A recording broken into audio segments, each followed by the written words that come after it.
कक्षा 8 पाठ 9। सोना। सोना एक हिरण्य बच्चे का नाम है। हिंदी साहित्य के क्षेत्र में सुविख्यात लेखिका महादेवी वर्मा ने बहुत सी रचनाओं का योगदान दिया है। ये रचनाएं गद्य और पद्य दोनों प्रकार की हैं। महादेवी वर्मा एक संवेदनशील लेखिका थीं। उन्होंने अनेक अविस्मरणीय रेखाचित्र एवं संस्मरण लिखे हैं। प्रस्तुत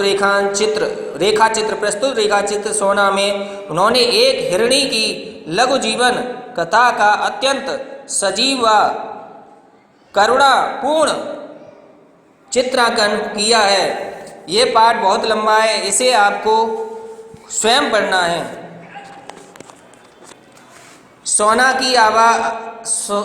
की आज अचानक स्मृति होने का कारण है मेरे परिचित स्वर्गीय डॉक्टर धीरेन्द्र नाथ बसु की पोत्री सुष्मिता ने लिखा है। गत वर्ष अपने पड़ोस से मुझे एक हिरण मिला था।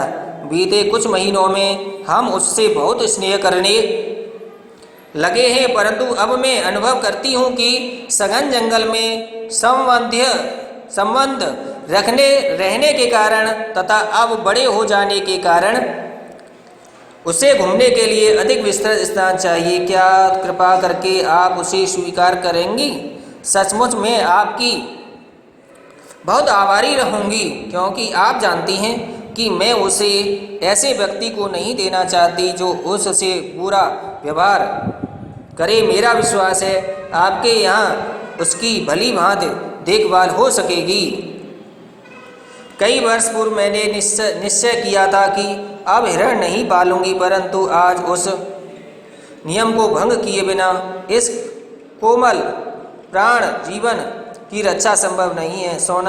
सोना भी इसी प्रकार अचानक आई थी, परंतु वह तब तक अपनी शैशवावस्था भी पार नहीं कर सकी थी। सुनहरे रंग के रेशमी लच्छों की गांठ के समान उसका कोमल लघु शरीर था। छोटा सा मुंह और बड़ी बड़ी पानीदार आंखें देखती थी तो लगता था कि अभी झलक पड़ेगी।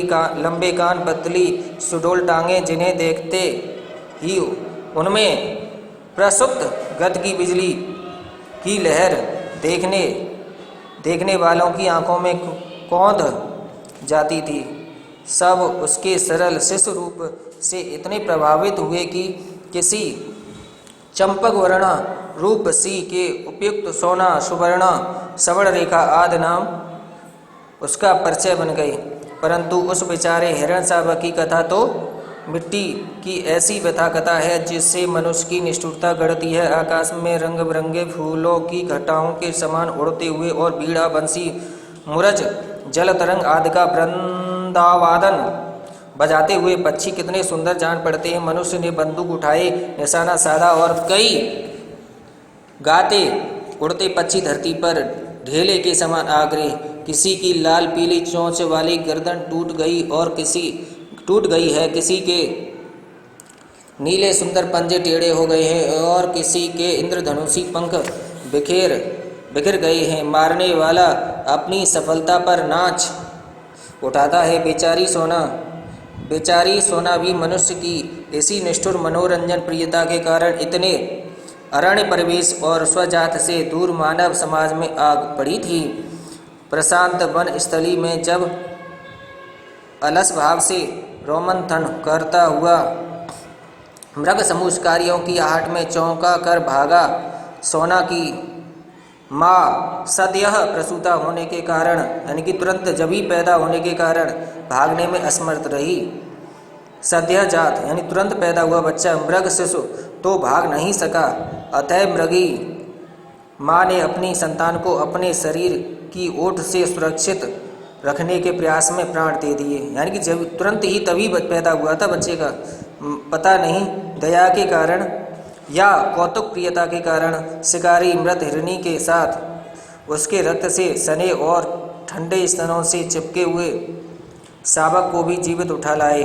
उनमें से किसी के परिवार की गृहिणी और बच्चों ने उसे पानी पिला, दूध पिलाकर 2-4 दिन जीवित रखा। सुष्मिता बसु के समान ही उसकी बालिका को मेरा स्मरण हो आया और वह उस अनाथ शावक को मेरे पास ले आई। मैंने उसे स्वीकार कर लिया। स्निग्ध सुनहले रंग के कारण सब उसे सोना कहने लगे। दूध पिलाने की शीशी, ग्लूकोज, बकरी का दूध आदि सब कुछ एकत्र करके उसे पालने का कठिन अनुष्ठान आरंभ हुआ। उसका मुख इतना छोटा था कि उसमें शीशी का निपल समाता ही न था, पर उस पर उसे पीना भी नहीं आता था।